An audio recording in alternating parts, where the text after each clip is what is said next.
খেপলা জাল দিয়ে কীভাবে মাছ ধরছে দেখো, কি পরিমাণে মাছের উপর দেখো জাল খাওয়া দেওয়া হয়ে গেল, এবং কি পরিমাণে মাছ দেখো খড়ির মতন ফুটছে, কি পরিমাণে আটকা পড়ে গেছে জালের ভিতরে মাছ দেখো কি পরিমাণে, এবং জাল তুলতে দেখো কি হিমশিম খেয়ে যাচ্ছে, কি পরিমাণে মাছ আটকা পড়েছে দেখো।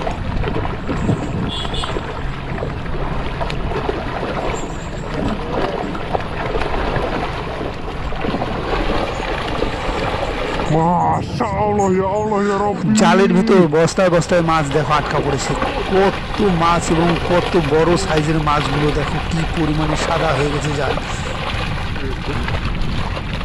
এবং জাল তুলতে দম বেরিয়ে যাচ্ছে দেখো, কত কষ্ট হয়ে যাচ্ছে এবং কি পরিমাণে মাছ বেজে গেছে।